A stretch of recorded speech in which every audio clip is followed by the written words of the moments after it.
But underneath it all um, was something that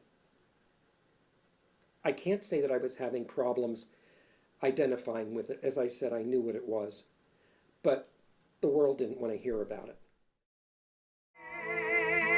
Beyond power of speech, when the one thing you want is the only thing out of your reach.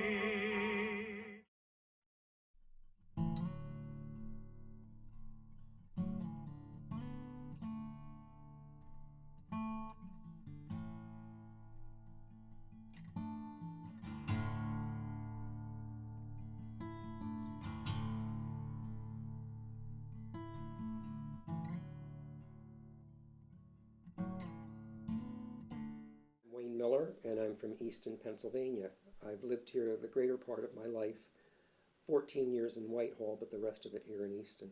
I went to Easton Area High School. I was the first sophomore class that when the high school first opened, and it was. But what was interesting there, they were mainly the friends that I knew and had come from junior high.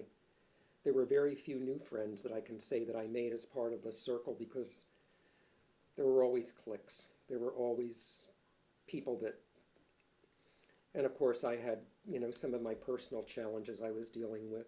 I started out with my love for entertainment, for movies, um, not the theater yet, but television. We did not have a great deal of money, but for some reason or other, we always had a television set. So I grew up with the original run of I Love Lucy and all the things that everyone is watching now and oohing and ahhing over. I was there when it started. Um, Church, I enjoyed going to church. There were no other kids in the neighborhood that I could really relate to. So I guess that would have been the joy that I had, was just really entertaining myself. I just absolutely love musical theater. Five of his, probably, meaning Stephen Sondheim's. I absolutely loved his music. Listen to the lyrics. That man was an absolute genius. And probably Into the Woods would be one of them, I would think. There was a musical back in the early 70s, long before your time, called Follies, which was basically a reunion of showgirls. Sunday in the Park with George, which was about bringing the painting of George Seurat to life. I was just captivated by that thing. I could not believe it, and how the cast made the painting, and at the end it was never got through it without tears. I easily identified myself.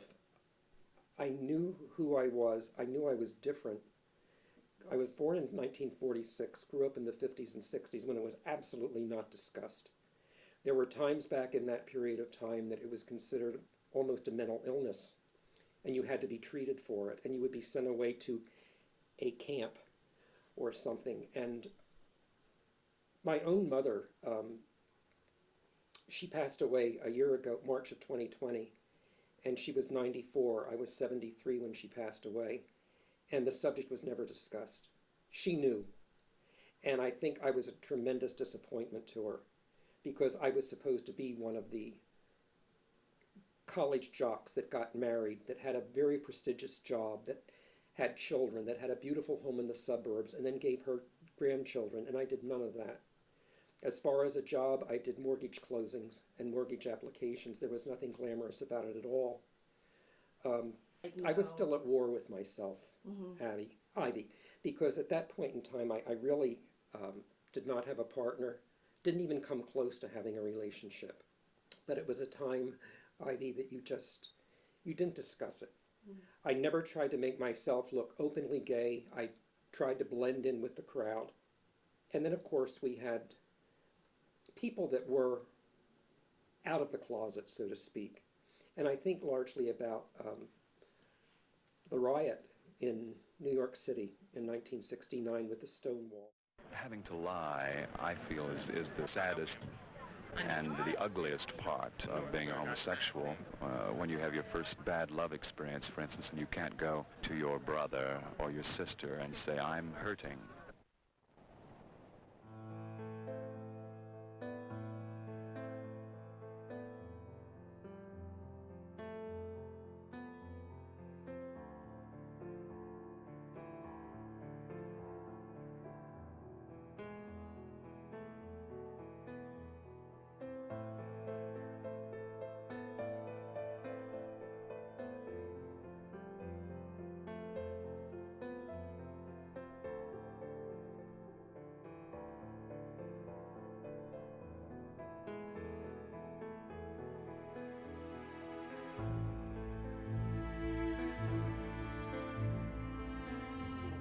organizations on the East Coast.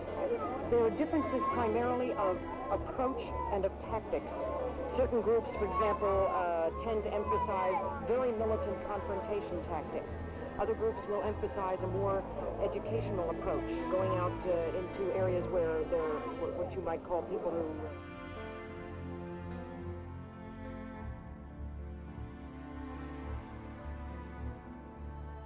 At that point in time, I was 23 years old. When Stonewall happened, I think it was so frightening, it was so scary, because it seemed these people were not doing anything to harm anybody. It was just an out-and-out anger, a hate crime for no reason, nothing to be gained from it.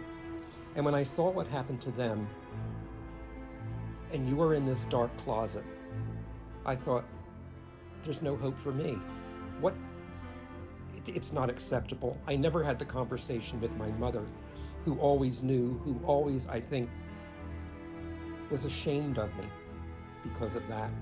I didn't meet her expectations, so I was trying to deal with that, deal with the normal life, and deal with my own, which was very, very limited. And I did have dates. I did go out on dates and had a good time with them, but it stopped at the door. I mean, it just... And then I thought to myself, that's not fair to the other individuals, because some of them were really, really wonderful, lovely, very pretty girls. Mm-hmm. And I thought, this isn't fair to them. I'm talking about what's not fair to me. Well, I'm not fair to them. Yeah. I'll be honest with you. There was the first relationship that I had was when I had first moved from home and had moved into an apartment in Allentown with one of the men who used to come in for the computer. And we would start to go out for lunch and do things like that. And he was very unhappy where he was living in an apartment, and I was very lonely. And loneliness does strange things to people. So we moved in together. But I did know, he had told me before, he was engaged to be married.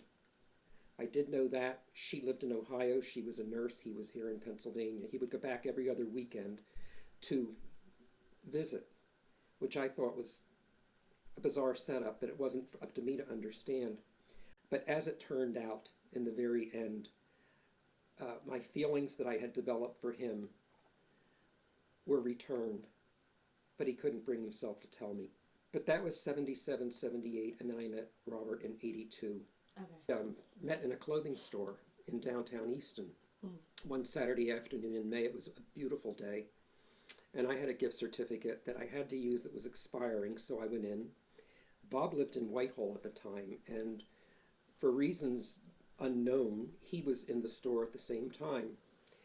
I was at the counter being checked out. I had found a pair of jeans that the legs were too long. And I was having this discussion with the clerk, who said, well, when you wash them, the leg will get shorter. And I said, well, then the rest of the pants will get shorter. I heard this chuckle behind me, and I thought, what an annoying little person this is, first of all, to be standing listening to what I'm saying. And it was Bob. So after I was done, I walked around the store a little more. I think I walked around the store because I felt something. And I just wanted to see if he would do the same thing, and he did. Much, much, much later. Because first of all, Ivy, you have to realize, we're talking now about 1998, and there was no such thing as same-sex marriage. I mean, you didn't even let it cross your mind. And then as it did come about, as some of the states began to permit it to happen,